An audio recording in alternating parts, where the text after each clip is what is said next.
Hi there. Before we dive into today's episode, I want to ask you an important question. Are you wondering why your hard work isn't reflecting in your bank account? If so, I've got something that could change the game for you. With my Digital Product Accelerator one-on-one coaching program, I'm on a mission to help entrepreneurs like you bank consistent revenue without sacrificing your time or sanity.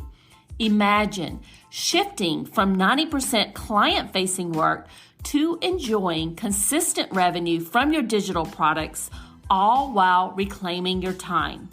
You already know that you don't need another course, and a one-size-fits-all approach isn't going to cut it. What you need is a strategic, long-term plan tailored just for you. So if you're ready to build the profitable, freedom-giving business you've dreamed of, apply to work with me by going to destinycop.com/apply. I cannot wait to learn more about you and your business.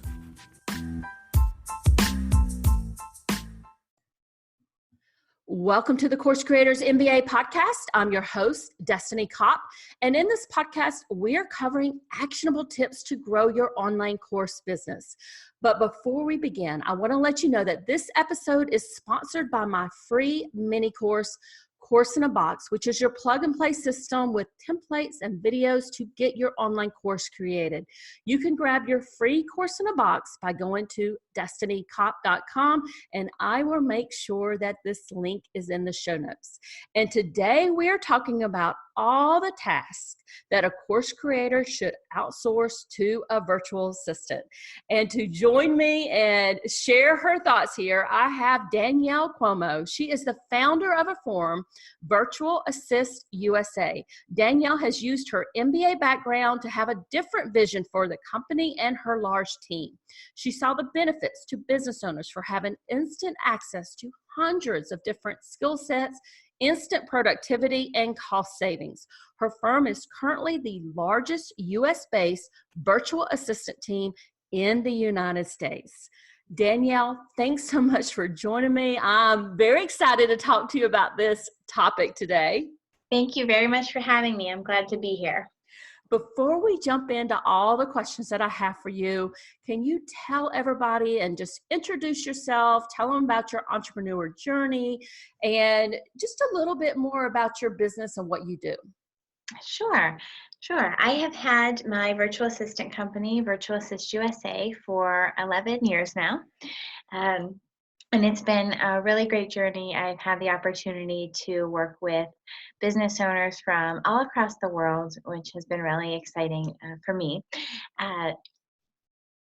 And in that time frame, what we've done is grown the business to be able to offer more than just the traditional administrative services.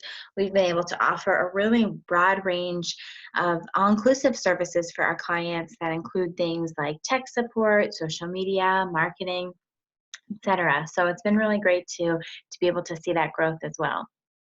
Well, you had me at tech support because I know a lot of the course creators who are listening here, that is one of the areas that they really just pull their hair out with. You know, they can do all the content and, everything else that comes along with delivering their services and their coaching programs and their online courses, but tech stuff just really, for a majority of us, it is difficult. Yes, I hear that very often.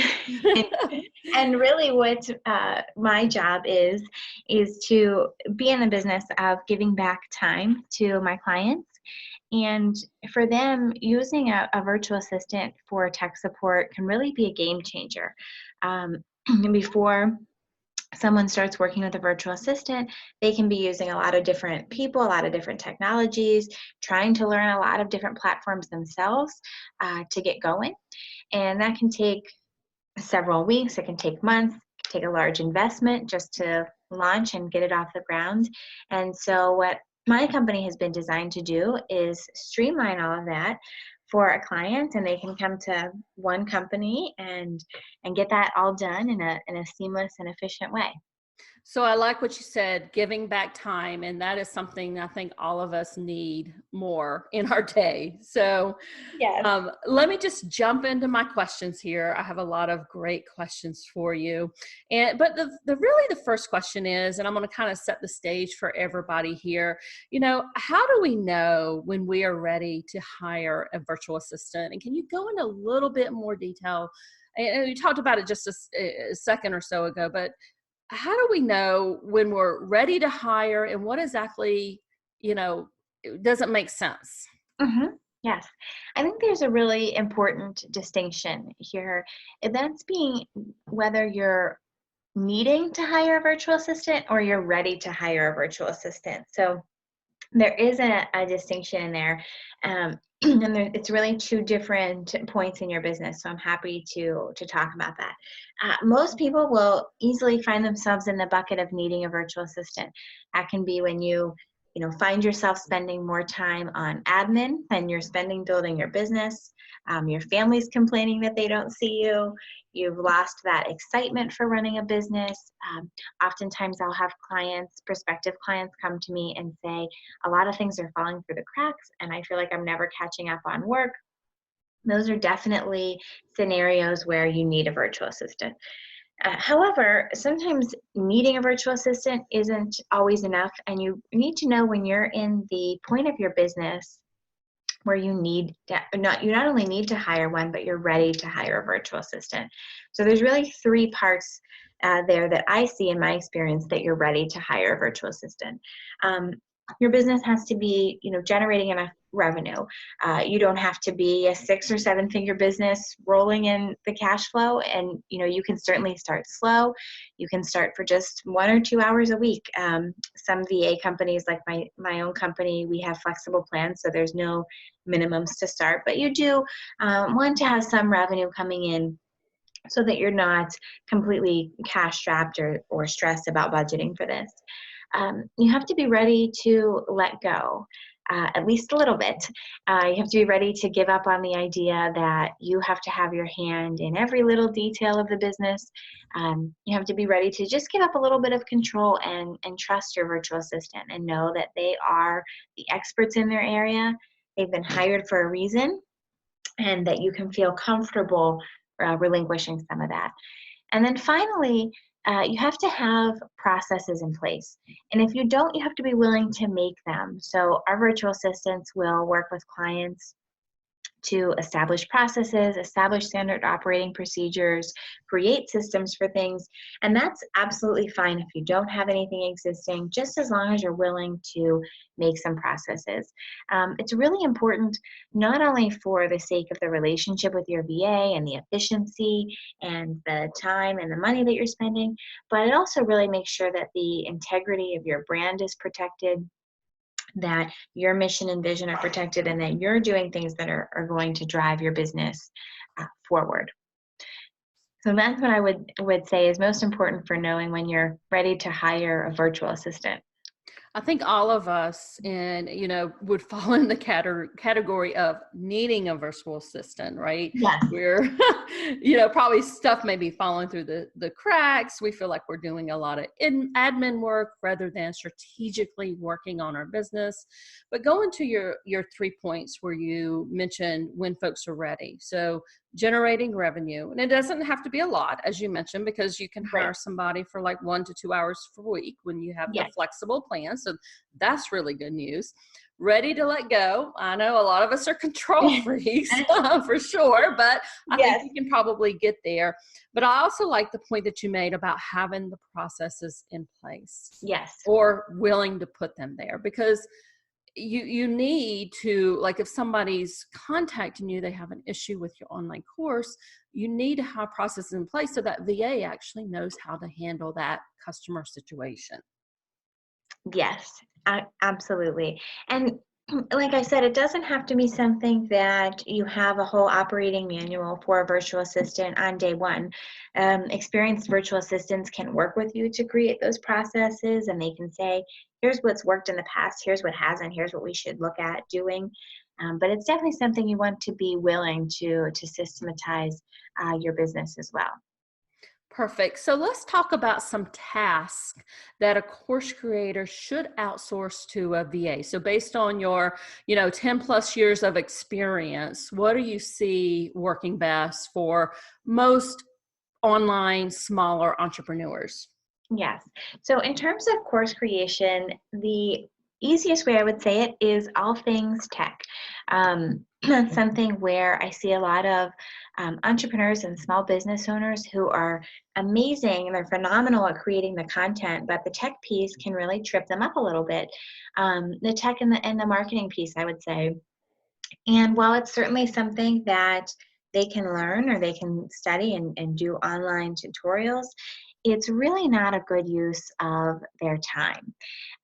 They should be doing, what I like to say, the high level, the $1,000 an hour tasks, which would be that creating the courses, the vision for their courses, being the face of their coursework, rather than the $30 an hour task that might be something like promoting the course. It might be setting up the templates for the course, etc. So in terms of specific types of tasks that a virtual assistant can do for someone that's creating a course, I'm happy to share a few of those. One of those is definitely setting up the templates for the various pieces of content. So that's any of the course emails that are going out, any of the other materials, setting up not only the automation for the templates and the drip of those templates, but also the graphics for those templates is really important. The virtual assistant can also help with research for the courses. That can be things like researching quotes, statistics, research studies, adding links to that content in the courses. Certainly the branding, the images, the graphics. We have a number of virtual assistants on our team that are skilled in graphic design. And so that visual branding is a really important piece and a really important component for courses these days. And then, of course, I mentioned the tech pieces. So whatever online structure or platform that you're using for your course, maybe it's Teachable, for example, your VA can help set up the module titles, the course pages, the lessons, and uploading all of that content on the platform, testing the user experience, doing a QA/QC test to make sure that everything is working and that your students and your participants are going to have a really seamless experience. And then finally, I would say, setting up the funnels. That's your sales pages, your opt-in pages, your thank you pages, your email sequence follow-ups. There's a lot of moving parts there, and the automation is wonderful. It saves people a lot of time. It really streamlines your marketing, but there's also a lot of things that can go wrong when you're setting up a bunch of different pieces to work together like that. So it's best to have a experienced VA handle that piece. So what about social media management? Yeah, that's another big area that virtual assistants can support in. It's a lot more than just making some posts and sending them out. What you'd want to look for certainly is a virtual assistant that will help with the number one thing that I see on social media is engagement. So you want to look for a virtual assistant that's going to help you not only create the content and push out the posts, but have that engagement there, have a strategic plan. I have virtual assistants on my team that work with Facebook ads, for example, and other paid advertising. So if that's the route that you're going to go, it's really best to have someone that's an expert in that area to help you not only create those ads, but to run those ads. There's a lot of moving parts. Facebook's constantly changing the algorithms there, and to make sure that you're getting the most bang for your ad dollars, that you're not overspending, that you're targeting the right audiences, and that you're just using the best practices for social media. So really utilizing a virtual assistant to really run the gamut on your social media promotion is something to think about as well. So tell us a little bit more about content creation. And I know you touched upon it in the social media management. So creating content and putting it out there on social media. But what other types of content creation could a VA handle for you? VA can handle a lot of areas of content creation. VAs can assist not only with social media, but with blogging, with your email content creation, and even assisting you with your course development. So I had mentioned that your virtual assistant can help to research for your content development, things like statistics or studies that you might want to reference. But certainly the VAs can do a lot more than that as well, as much or as little as you want them to do there, really. Um, some of our clients like to do follow sort of the 80-20 rule. So they will want to put, their touch on, 80% of the content, and they want the VA to polish up the rest of it, fill in that 20%, and they still feel like it's, coming from them, that it has their voice to it, it has their vision, but they're not worried about those sort of filler pieces, and that really ends up saving them quite a bit of time there. And so in an example for that, your VA can take a piece of content that you have, edit, enter an intro and an outro, polish it up, and then certainly upload it to all of your target platforms. So whether that's your WordPress blog, SlideShare, Facebook groups, YouTube, LinkedIn groups, so on and so forth. Your VA can take care of that as well. So I like that with the 80-20 rule is, 80% is your content, and then let the VA handle the rest, whether it's, checking for spelling, grammatical errors, and adding other information to it. So that's perfect. Yes. Accounting, bookkeeping, financial aspect, that can be a headache for a lot of us. Do VAs handle that at all? How does that work? Yes, absolutely. That would fall under administrative. So anything like email management, bookkeeping, travel arrangements, scheduling, calendar management, those are all very common tasks for virtual assistants to do. That is really where we started out working with clients 11 years ago in that admin space. And personally, we began to expand as we saw the need for more. But the admin piece will always be a big part of the virtual assistant business. And they're tasks that are really easy to outsource. I say easy because they are tasks that really the business owner does not need to be doing. I talked about a few moments ago that the business owner should be focusing on the $1,000 an hour tasks as the owner of their business, and that's the stuff like the vision, the strategic growth, the planning, being the face of the business. But an entrepreneur that is thinking like a CEO, certainly should not be doing something like booking a flight or reconciling credit card statements for the month. Those are things that can easily and should be outsourced to someone else that can do it much more efficiently. So Danielle, let's switch gears a little bit. Let's just say you absolutely sold us. We want to hire a VA. We know that we need it for our business, and we want to focus on those $1,000 tasks versus the, $30 or less tasks. So tell us a little bit about how should we hire a VA? What should we do? How should we evaluate all the options out there? Yes. So the first thing that I think is most important is to understand what you're hiring a VA for. So basically, just like you would with a regular job description, but it can be less formal, but think about your priorities for hiring a virtual assistant. This will really help you in having that initial conversation with the virtual assistant company. You'll have a place to start, and you'll understand really what you want your virtual assistant to do. In there, I think it's important as well to think about your deal breakers. What would you require of your virtual assistant to have? So for example, in my company, all of my VAs are my full-time employees. So they're here all day. They work during business hours, and they're accessible throughout the day. There are some folks that will do this like as a freelance type of gig, maybe evenings or weekends.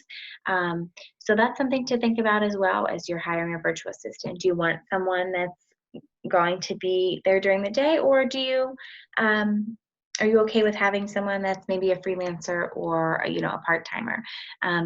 Do you want to hire a virtual assistant that is in the US, or are you looking to maybe offshore? There are some, pros and cons there as well.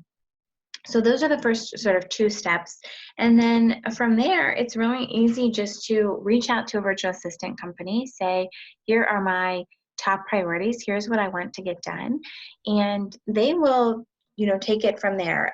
In our company, we can get you set up with a virtual assistant in a business day. So we have clients fill out a questionnaire. It talks about their communication preferences. It talks about their working style, work behavior, personality, that sort of thing. We match them up the same day and get them a virtual assistant, and they hit the ground running. So it doesn't need to be a process that takes a terribly long time to do. And once you really have that solid description and understanding of what you're looking for, it can be a very quick process from there. Can you give us an idea of how much it would cost hourly to hire a VA? Sure. In my company, for example, we have different packages that are just per package. They're not per month. So you just buy a block of hours at a discount and you can use them whenever you wish. They range between $33 and $36 an hour. You'll find that that's a pretty standard price for US-based virtual assistants. So you're looking at about the high 20s to mid 30s or so per hour for a virtual assistant in the US. And then, of course, there's offshoring options as well that are typically, under $10 an hour. But there are some cons, of course, to offshoring with security and language barriers, that sort of thing. But if you are looking in the U.S., I would say high 20s to mid 30s per hour. Okay. Thank you so much, Danielle. I enjoyed our conversation today. You have any last minute tips for the course creators who are listening here? Yes, I would definitely say if course creation is something that you are focusing on, that should be your focus. So don't let it, all of the other administrative burdens really drag you down and take up your time. You should really strongly consider focusing on the course creation and giving the other pieces to somebody else, someone that can do it better, faster, maybe cheaper. And I think that can really make a difference in the content that you're able to churn out, the courses that you're able to do, and the people that you're able to reach. Thank you, Danielle. Can you tell people where they can find you? Yes, they can find us on our website. It is virtualassistusa.com. And I will make sure that link is in the show notes. Course creators, thanks so much for joining us today. I hope you enjoyed this episode, and this gives you some ideas for outsourcing your minimal tasks to a VA. Would love for you to rate and review the podcast on iTunes or your favorite podcast platform. Have a great rest of your day. Bye for now.